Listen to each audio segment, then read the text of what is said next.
The world is a global village. And that's because information travels beyond boundaries. And on This Morning on ITV, we guarantee unbiased analysis on topical issues that will educate you, entertain you. So join us. Join us. Join us. Join us. Join us. Join us. Every Sunday to Thursday, 7 a.m. to 10 a.m. on your ultimate news and current affairs program on television. This Morning on ITV, TMI. Join us. All right, thanks for staying tuned to TMI. Still Ugochukwu Bamidele. Now, at this point, quickly, let's discuss something that happened during the course of the week. Now, the Edo State House of Assembly, during the course of the week, passed a bill to amend the Edo State Electoral Law and the Edo State Independent Electoral Commission Establishment Reenactment Law of 2017. Now, doing this, a major part of the, or one very important part of the Edo State electoral law was amended. I'm talking about Principal Law Section 21, subsection 1, which, reduced the notice of election, which was earlier stated that notice of election shall not be, later than 90 days. They reduced that to 45 days.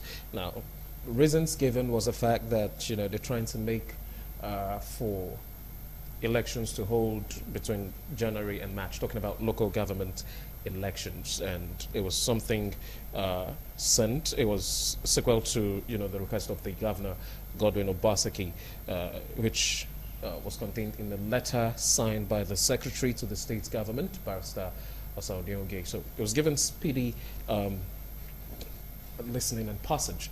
Also, this morning we're going to be looking at how that would affect the electoral system, talking about local government elections, and also looking back at 2013.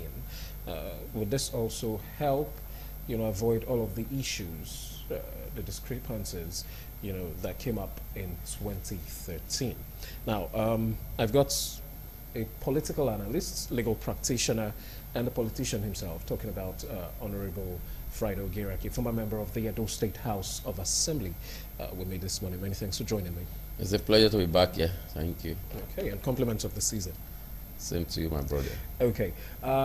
Honorable Samson Abu was also supposed to join me this morning on this discussion, so we have a very balanced and robust discussion of that. I'm hoping he's able to make it here in good time.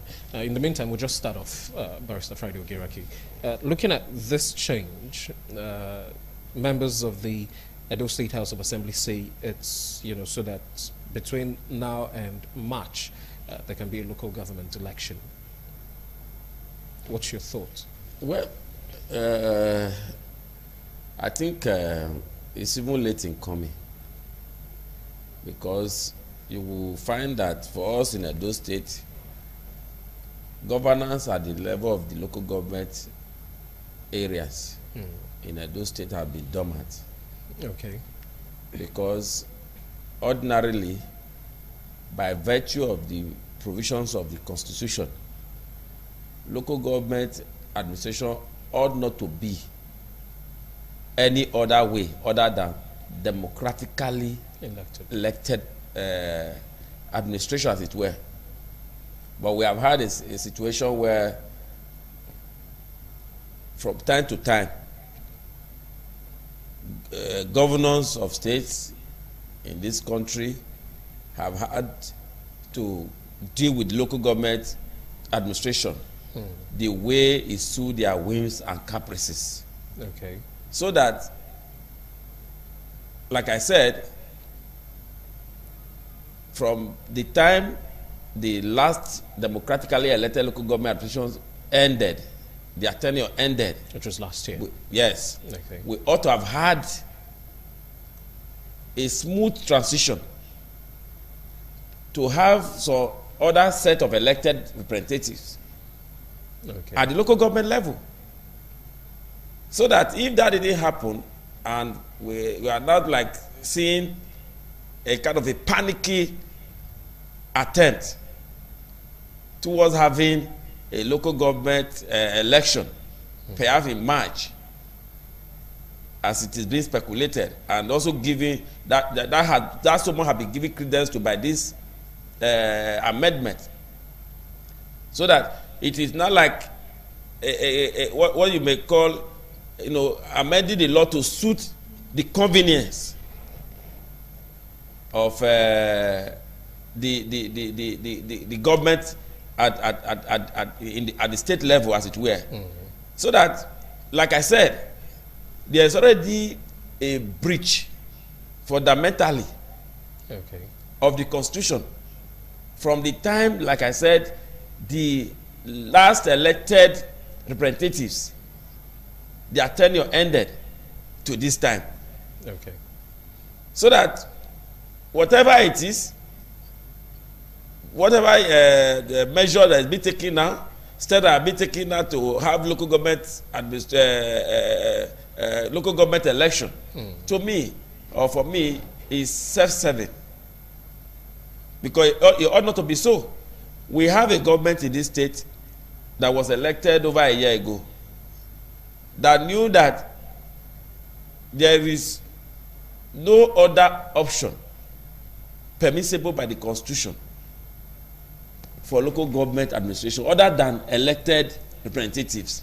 But don't you think, the past 1 year has been, that time for the new government to settle in and, get working? That is why I said, when a law is in place, like the Constitution that I continue to refer to, we all, even the other laws, ought to be like, they draw their own legitimacy from the Constitution. So even government, as it were. So that the problem we have always had is lack of preparedness, lack of commitment, and lack of that mind in our leaders that we elect from time to time to realize that there are certain no-go areas in our law. Are you saying this is one of those no-go areas? This is one of those. This is one area where impunity has thrived in this country. But don't you think it's better late than never if it's trying to get all of that fixed? Well, you may say so, but we are looking at what has happened. If the last elected representatives of the local government system had their tenure ended over a year ago, and you have had some people who ordinarily ought not to have been in charge of local government by law or by the Constitution, who ordinarily they have no business taking charge of the governance of local government administration.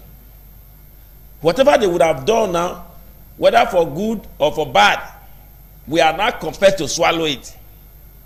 And why has that happened? Because of the tardiness on the part of those who ought to be responsible, those who ought to know that this election ought to have held a long time ago. That's why I said, even when you are not going about to amend your local government law or electoral law as it were, what justification or explanation do you have for all the long delay, the fact that for this while we didn't have the legitimate government in place in the local government system? Because the only, like I said, the only legitimate government that you can have in local government system is elected representative. So what we have had is a long period of illegality.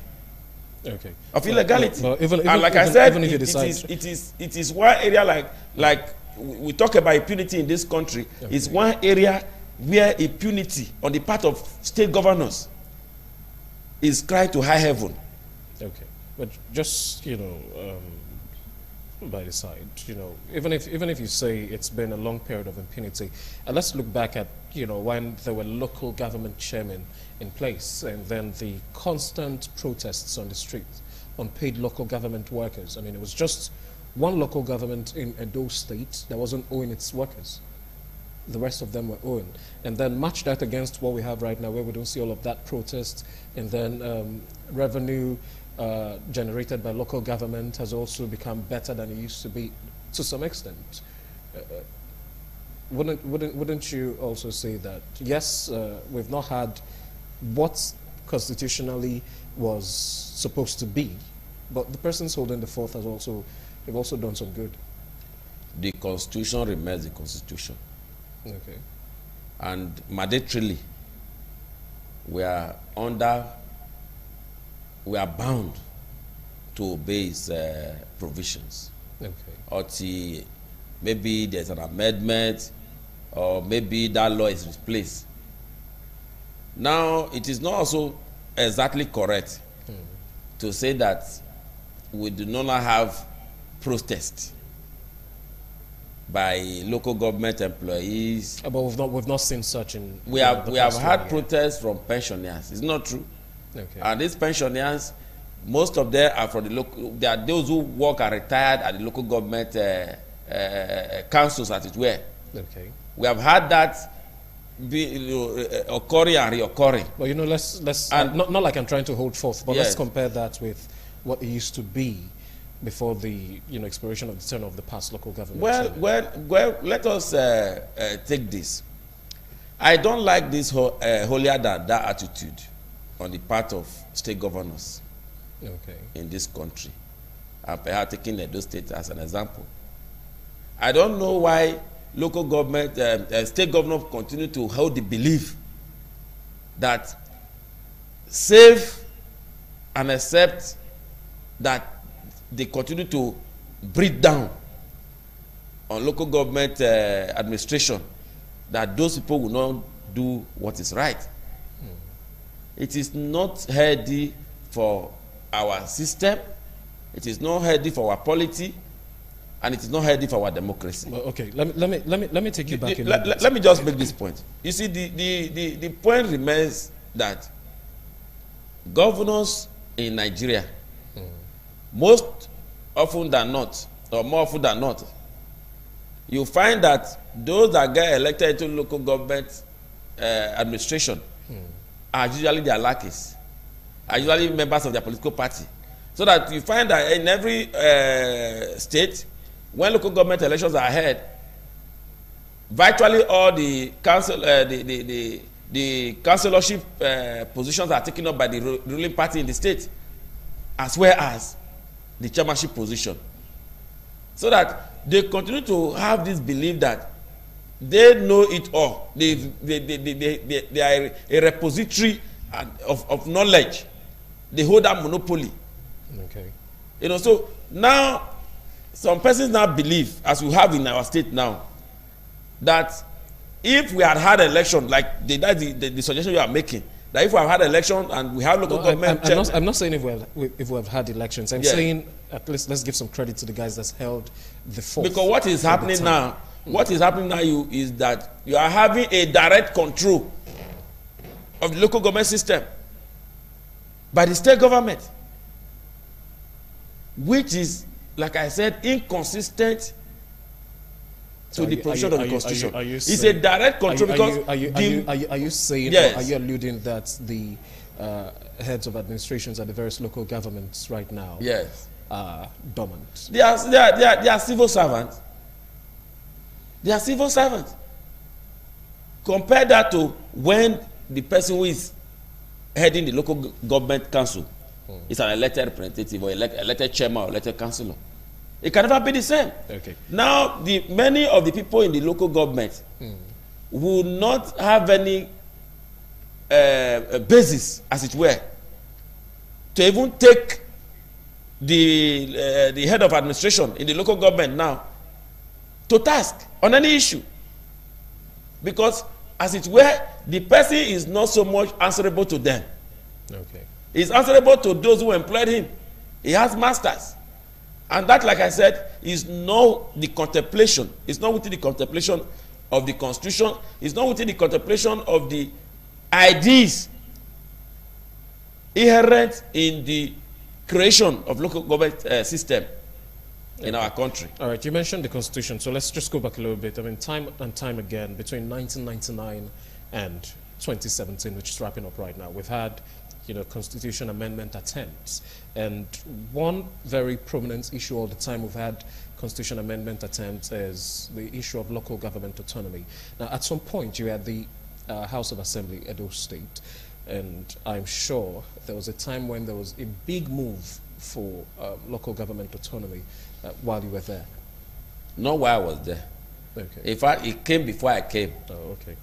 But let's the because move, I'm bringing this up to yes, say, you know, we blame most of the time state governors, yeah, while elected members of state houses of assemblies have also not done their own part. If we think local government autonomy is very important, you know, not making it an appendix of the state government, then the House of Assembly owe the people a duty, you know, to have pushed for local government autonomy a long time ago. And, you know, virtually all the houses of assembly in Nigeria, you know, pushed that aside, said it wasn't important at the time. in fact, at the time that amendment came, let me say that I have the grace not to have been in the house at that time. I don't know perhaps what I would have done, because I don't want to sound. No, you can't say. I don't want to sound immodest here. Mm-hmm. But you see, this is the same state house of assembly in this country that rejected their own autonomy. They rejected autonomy that was already suggested and proposed in their own benefit, or to their benefit, by the National Assembly. Mm. And when it came, it's on record that our own those state house of assembly, at that time, I think that is the assembly between 2007 to 2011. Yeah. I came in in 2011. Those state assembly, as at that period, material, was one of the houses of assembly in this country that rejected autonomy for itself, much more local government. So it tells you the kind of character that you find in our legislative houses in Nigeria, as it were, particularly the state. Mm-hmm. So that, talking about local government autonomy, we all know that if we must realize the full intentions behind local government administration, which is to bring governance closer to the people, so that governance, you know, can take care of certain local exigencies at the grassroots. Yeah.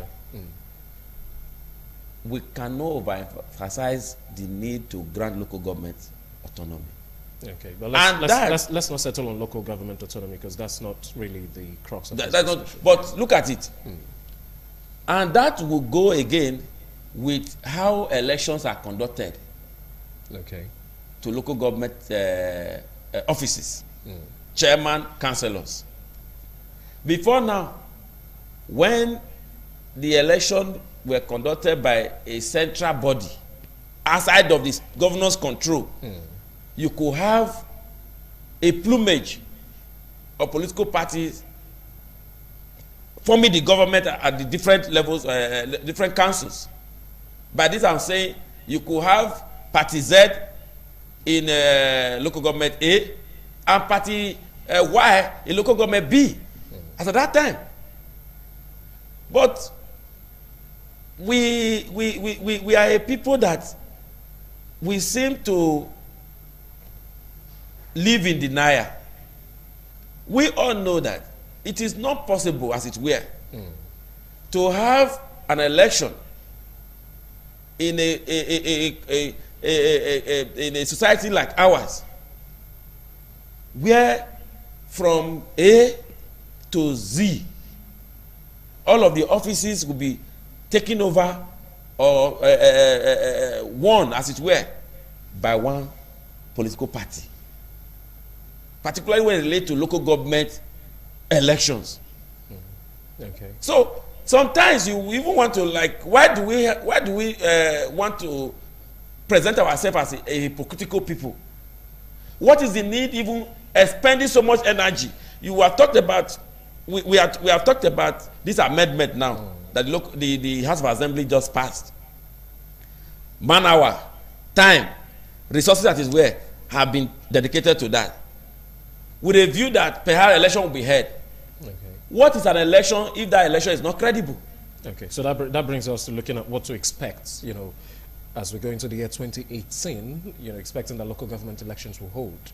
And then some persons have also argued that, you know, this that was even amended, you know, this principal law that talks about timing before the election that was amended. Some persons think that some more important things looking at the electoral law should have been touched on, you know, instead of just this alone, as regards credibility of the elections and all of that. But what are we expecting? What should we be looking forward to as the local government elections draw near in Edo State?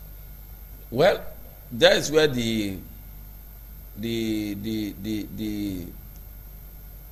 person of the governor comes into question. Will he want to make a departure from what has been? Is he ready to be recorded in the golden pages of history as a governor who is prepared to guarantee free and fair local government election? All of that, like I said, boils down on what the governor stands for.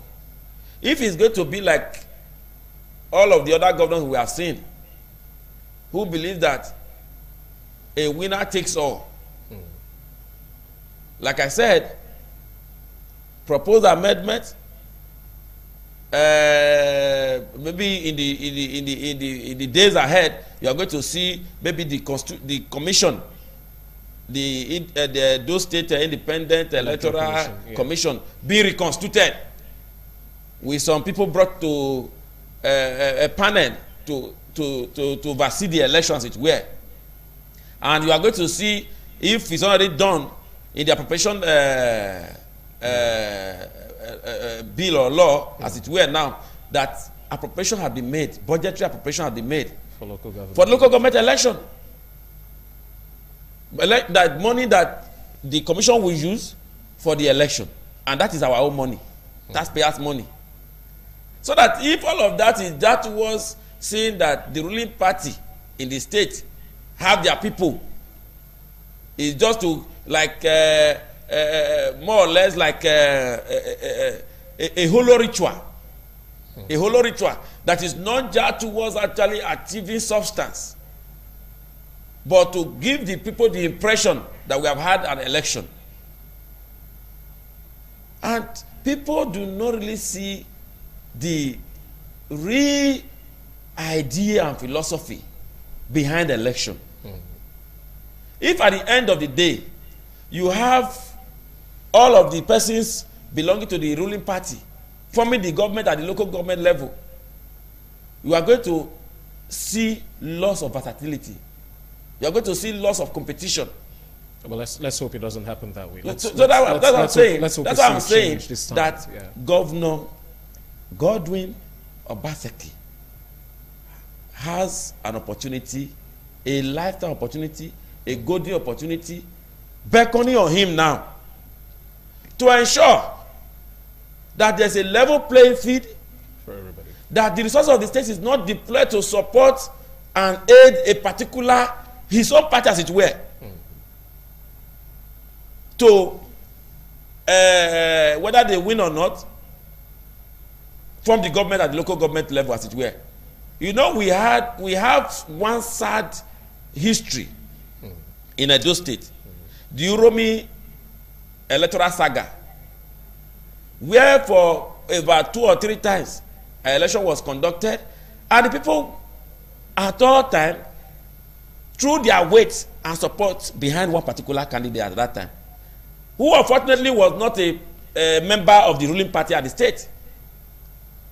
While elections were still being conducted, the result yet unannounced at the level of the local government, the Uromi local, the Eastern Northeast, as it is called. Elections results were now announced in Benin, and a winner was declared, as it were. Well, let's hope we don't have all of that. So we are saying that we should not have a repeat of that kind of incident. All right. We want the government to allow free and fair local government election. All right. Because the state will be the winner if at the end of the day the will of the people is allowed to prevail. All right. Not the will of one individual. Because we all have limitations. Nobody, no matter how highly placed, has a monopoly of wisdom or knowledge, and has the monopoly to be able to decide the fate of others. That is why the right to self-determination is embodied even in international law. All right. Okay. I'm going to say thank you very much, Barrister Friday Ogeraki, for your time this morning. It's a pleasure to be back here. All right. TMI continues shortly. Quickly, one of our sponsors for our up-and-coming event, right here on independent television and radio, will be joining me to talk about that in just a bit. Do stay tuned.